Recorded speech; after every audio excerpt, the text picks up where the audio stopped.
Hi,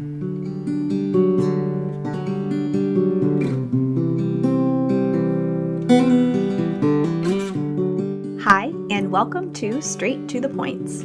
I'm your host, Courtney. I'm here to help you take your family on amazing vacations for almost free with the help of credit card points and miles. I'm a mom and primary care physician, and I believe that travel is an important way to restore, connect, and celebrate. This podcast is designed for busy people who want to learn how to take unforgettable trips with minimal out-of-pocket cost and don't want to devote a ton of time to figuring out the world of points and miles. I'll get you your first trip booked in just a few months. Let's get straight to the points.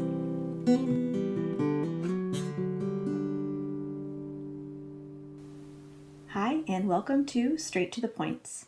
Today is my first destination inspiration episode where I will go into a trip that I've taken on points, break down what points I earned and how I booked that trip on points, and then what specific things that we did, things that we enjoyed, so that you can replicate the trip or parts of the trip if you're interested. Today we'll be talking about San Antonio, Texas, specifically at Hyatt Regency Hill Country. This is a trip that I booked last year for spring break, and it started out as a really open-ended trip.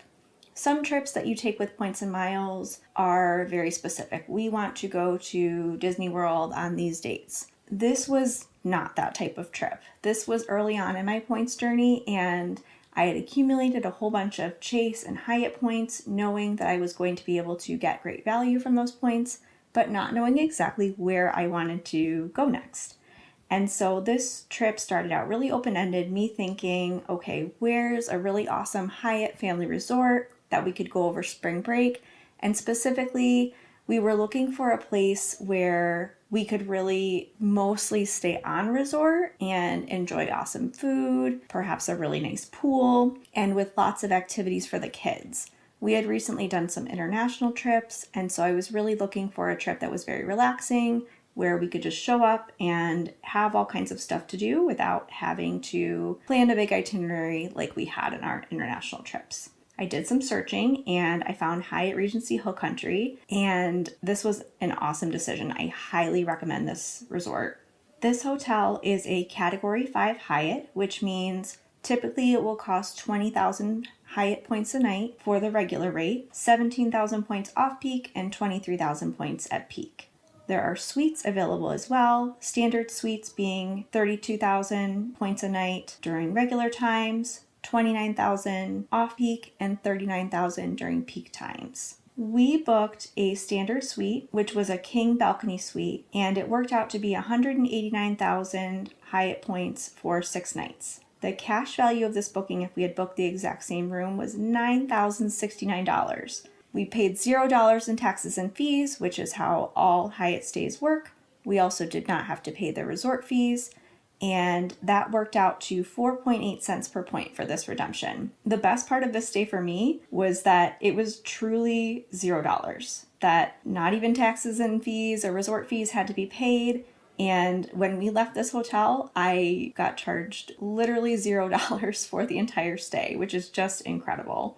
I did look at this booking through the Chase portal, and for the exact same dates that I stayed, it would be 471,000 points plus $340 cash to book the exact same room. So this is a great example of where transferring points out from Chase to the specific program you're booking through really works out a lot better than using the portal in many cases. This hotel was incredible. I would absolutely go back here. There were quite a few things that we really liked about it. First off was the pool situation. I was really looking for a place with an awesome pool, and this place delivered. It has a few separate pools with kind of different vibes. One has a net and kind of more water sport stuff going on. There's some that are a little bit quieter, ones with more kids, and all these pools are connected by an enormous lazy river. I'm talking huge. This was way better than expected, even after looking at pictures and things online.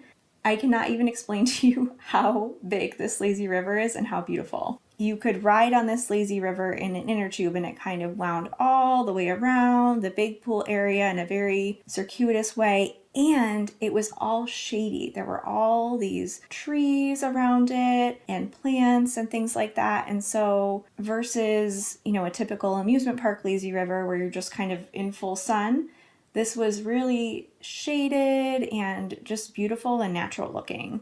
They actually have the bottom painted a darker color, and so it kind of emulates what it would be like floating in a river versus floating in a pool. And that was really cool. I do recommend having your kids wear bright colors when you're in there, because when they swim underwater, if they're wearing something darker, it's harder to see them because the bottom is painted a darker color.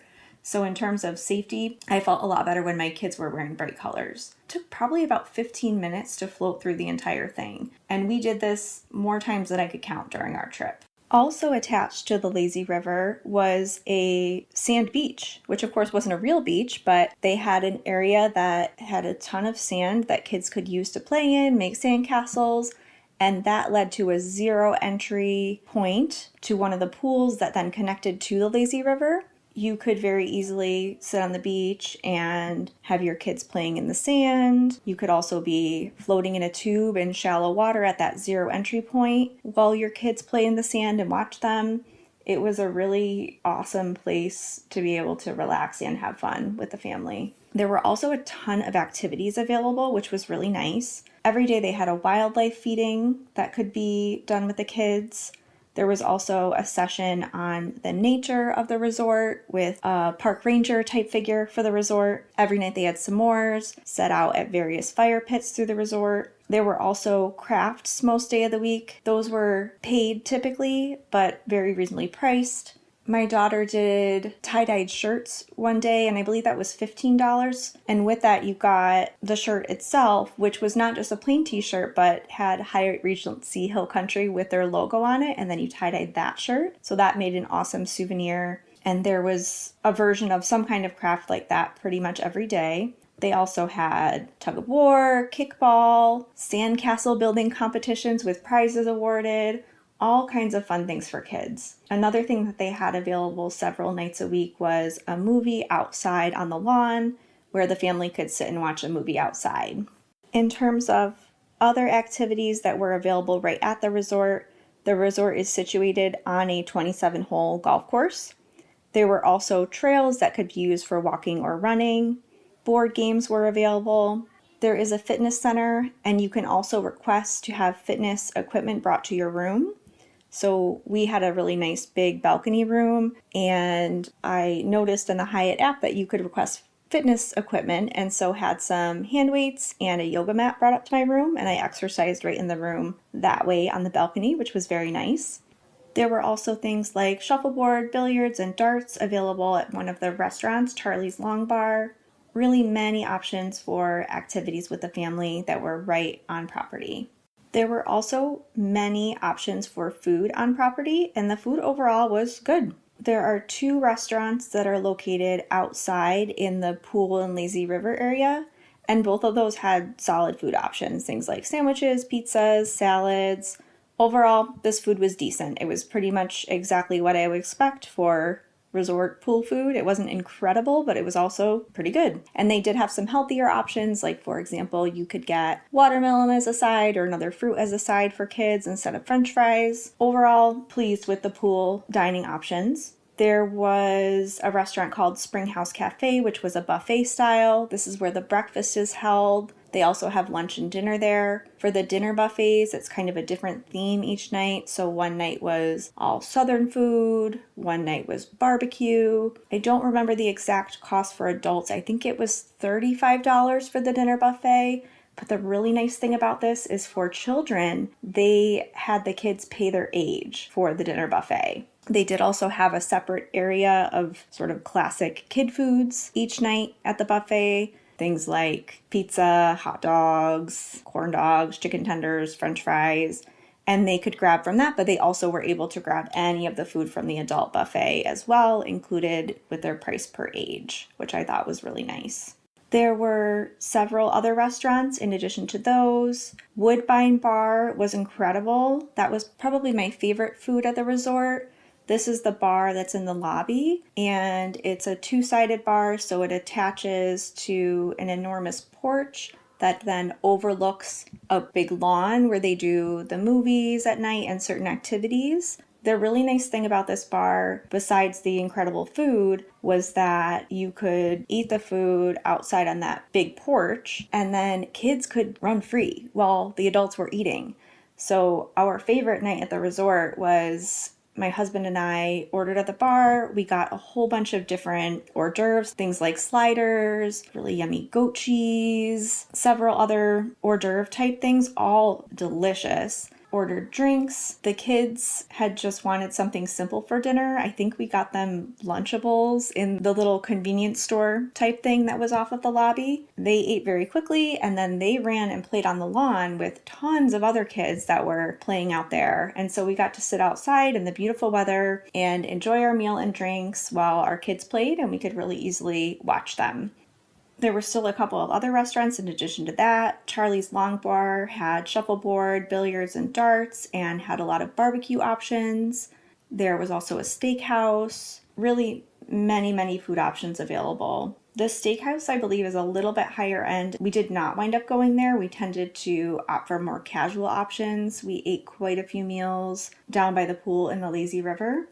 We, in general, did breakfast in our room. We went and got some groceries and brought back yogurts, granola, cereal, things like that. And we enjoyed breakfast in our room or on the balcony most mornings. But there is the breakfast buffet available daily, as well as a menu that you can order off of. One of the things that I do want to quickly comment on with regards to the food here is that my son has a severe food allergy, and the staff here was really awesome in terms of helping us navigate that, both with the buffets and when we were ordering.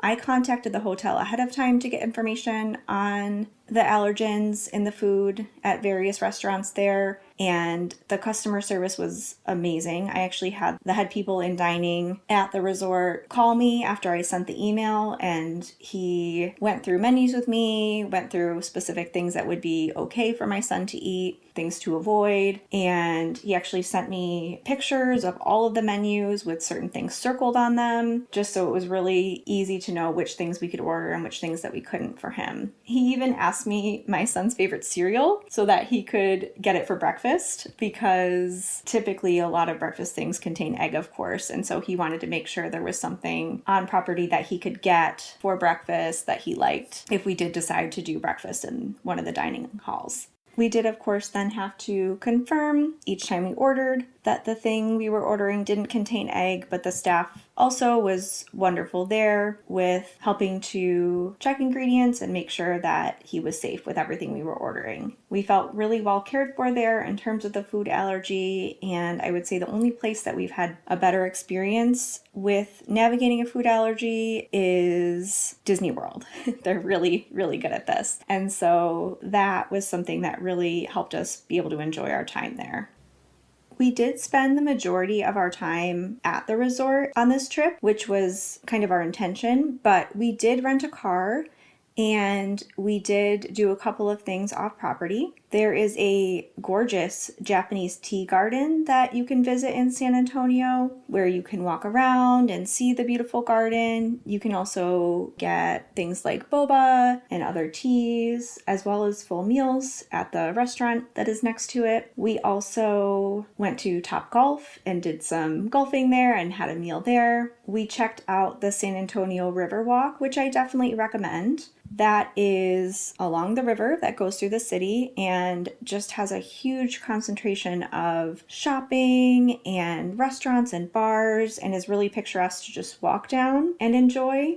I would say that is a must-do if you're visiting San Antonio. There was a great ice cream shop that we checked out on the Riverwalk, which I can put the name of in the show notes. There also is, of course, the Alamo in San Antonio. We did visit that. It was not super crowded, relatively quick to get in and view the Alamo. There, at the time that we visited, were also some educational activities outside where there were different tables set up and people showing historical artifacts and talking about the historical artifacts that pertained to the same time period as when the Alamo was constructed and in use at different times. So that really helped to kind of understand some of the history of the place that we were staying. All of that was free, all the outdoor education.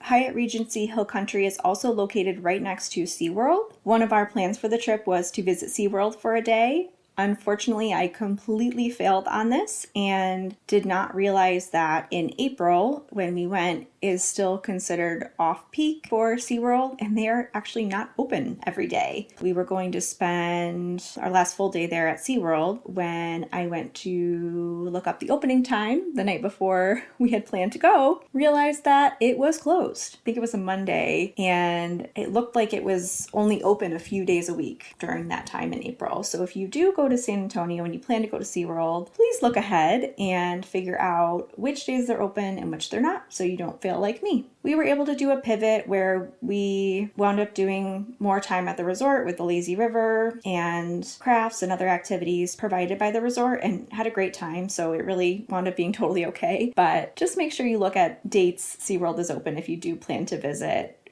and it's not the middle of the summer. In terms of planning your schedule for resort days versus days when you go out and about, the resort, especially the pool area and the lazy river area, is much busier on the weekends. People that live locally can purchase day passes, and so the number of people in the pools and lazy river really increases then. I will say, though, that it didn't ever feel crowded to an extent that it was difficult to enjoy. There were plenty of chairs, lounge areas. It didn't ever really feel crowded in the lazy river, but it was nice when it was really not crowded on the weekdays. On the weekends, at least during the spring when we were there is a bar that's open along the course of the lazy river that's really fun. You float right by it, and then there's a rope that you can grab onto to stop yourself, and you shout a drink order to the people up there, and they hand it down to you. They bill it right to your room so that you don't have to worry about carrying a cash or card while you're floating in the river. That was fun. The drinks were expensive, as you might expect. I think I paid $25 maybe for a margarita. I erased that memory exactly how much it cost, but it definitely was expensive, but it was fun to stop and get a drink while floating by. You also can get things at the grocery store and bring them to the pool area and get things for a lot cheaper, even by just getting out and walking over to one of the poolside restaurants. But that is a fun option, and that was only open on the weekends when we were there in the spring. For getting to San Antonio, we wound up flying United, and I booked those United flights through Air Canada because I was using pretty much all of my Chase points at the time to book the hotel, and so I wanted to be able to book flights using Amex points. I used 50,000 Amex points and transferred them to Air Canada to book our 4 flights from our home airport to San Antonio. I paid $112 in taxes and fees. The cash value of these 4 flights altogether was $676. So when accounting for the taxes and fees I paid in cash, this redemption only worked out to about 1.2 cents per point, which isn't an incredible value, but it got us there for very little out of pocket, just $112. So I was happy with that redemption, even though it wasn't super high in terms of cents per point. I wound up paying cash for the flights back because this was relatively early on in my points earning and I didn't have enough points to cover flights back. But with a $0 hotel stay and just $112 to get there, it wasn't a big deal to have to pay cash for the flights back. We did rent a car. We rented the car in cash. We booked the rental car through the Southwest travel portal to earn additional Southwest points. I was working on earning a companion pass at the time, and so I was doing everything I could to earn extra Southwest points. So I booked through the Southwest portal. but then I paid with my Chase Sapphire Reserve because that includes primary rental insurance. So you can decline the insurance for the rental car that they offer you at checkout, which is a great benefit of that card. For this trip, our out-of-pocket costs were the rental car, the flights one way, and then the taxes and fees on the flights there, as well as food. For the food that we purchased at the resort, I used my Hyatt personal credit card. This earns 9 times points on purchases at Hyatt hotels, which is wonderful. I love using my Hyatt personal card to rack up a lot of Hyatt points while I'm staying at a Hyatt resort. If I were to do this trip again with my family, and we very well may do this trip again because we had such an amazing time at this resort, I would split the time and spend maybe 2 or 3 nights at a Hyatt on the Riverwalk. As we were enjoying the Riverwalk, I noticed that there were a couple of Hyatt hotels there, and I think if we returned, what we would do is spend a couple of nights right on the Riverwalk, and then spend a chunk of nights, maybe 3 or 4 nights at the Hyatt Regency Hill Country, and spend pretty much all of our time right on resort while we were at Hyatt Regency Hill Country, and then enjoy the Riverwalk and the things more in the downtown area of San Antonio during the time staying on the Riverwalk. And that's for a couple of reasons. One, that could eliminate the need to rent a car if you pretty much just stick to the resort during your resort stay and then walk along the Riverwalk during the time that you're on the Riverwalk. And then you could just ride share to and from the airport and between the 2 hotels when you make the switch. And I think in most cases that would work out to be quite a bit cheaper than renting a car for the entire stay, depending on how long you're staying. The Riverwalk hotels are also quite a bit cheaper, mainly because they're not coming with all of those extra perks of being a resort. The Grand Hyatt San Antonio Riverwalk is a Category 3 Hyatt hotel. That's 15,000 points most nights, a little bit more for peak times, a little bit less for off-peak times. And then I did notice that there was also a Thompson San Antonio Riverwalk, which is a Category 5. That would be 23,000 points most nights.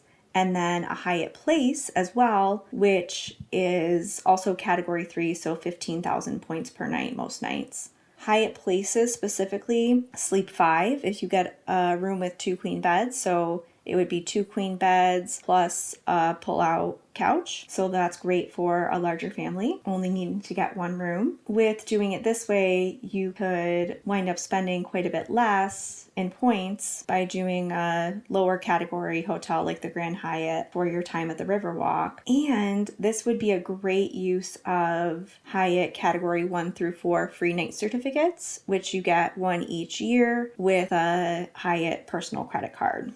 Overall, we had an amazing time in San Antonio and staying at the Hyatt Regency Hill Country. I really do think we will go back and that we would divide our time between the Riverwalk and between the Hill Country Resort. If you have any questions about our stay there, please feel free to reach out. This has been Straight to the Points. I'll see you next time. Thank you for listening to Straight to the Points. If you're looking for more tips and tricks or travel inspiration, you can find me on Instagram at straighttothepoints.podcast. If you have any questions about earning or using your points, send me an email. I might include your question on a future episode. You can reach me at straighttothepoints.podcast@gmail.com. Please also send me your points success stories. I would love to hear from you. If you are thinking about applying for a points earning credit card, I would appreciate you using my referral links to sign up. Head to straighttothepointspodcast.com and click on card referral links. If you are getting value from this podcast, I would be so happy if you would leave me a 5-star review and a comment wherever you listen. If you want to further support the podcast, click on support on the website main menu where there is a link to my Buy Me a Coffee account where you can leave me a tip to help support the podcast. Thank you so much for listening, and I'll see you next time on Straight to the Points.